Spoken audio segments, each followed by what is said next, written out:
aming garo sa ating sa pangangailangan ng church o kaya ng mga person sa Church of Providence kasi ay may mga pangangailangan din sila na pinagawa sila ng pool na magbigay ng ayos na lang. Kasi then one ito ay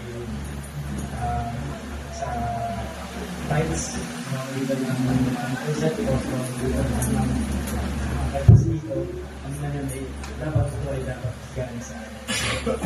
Saan sa pagpunod sa church ay dapat ito ay galing sa ating puso. Sabi nga kung gaano natin kamahal si Kristo, ganoon din dapat tayo magbibigay.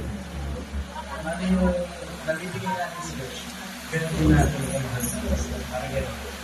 So, tayo na lang sandali yung mananangin, panalangin po natin sa ating ganoon.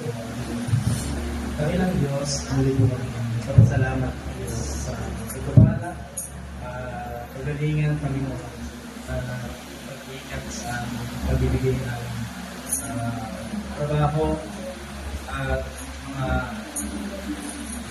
pinagkukunan namin kaso sa pagkakang kami.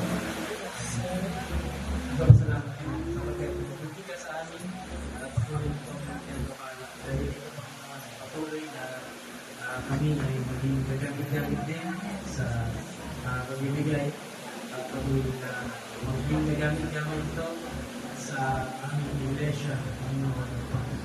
Pangarap, Panginoon, na maging suporta sa iyong buhay. Alam namin, Panginoon, ang lahat ng ito ay para sa iyo, para sa mga ikaw, para dito sa kakagin na iglesia. Kaya po, palain mo ibigay pa nyo na patuloy na palain pa ang bawat sa mga nalilito. Patuloy na dagdagan Panginoon ang kanilang mga pinagkukuhan ng salot. Mas lalong lumabot Panginoon ang iglesia na kinakailangan namin maging patuloy ng pagpapala ito ang sa lugar. Huwag ginawa at binataas po namin ang lahat ng patuloy at salamat sa mga sa mga ng Jesus.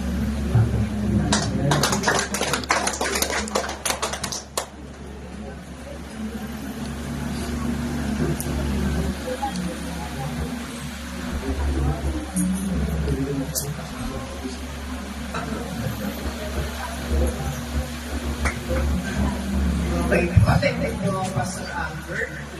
Ngayon po, dadaan po tayo sa ating announcement tungkol sa mga gawain po sa loob ng isang linggo. Para po alam natin kung baka po may bahay na malapit sa inyo, pwede po kayo lumalo. Para po makarinig ng Word of God. Every Monday po is our rest day. Yun po yung pinakapahinga talaga po ng church para po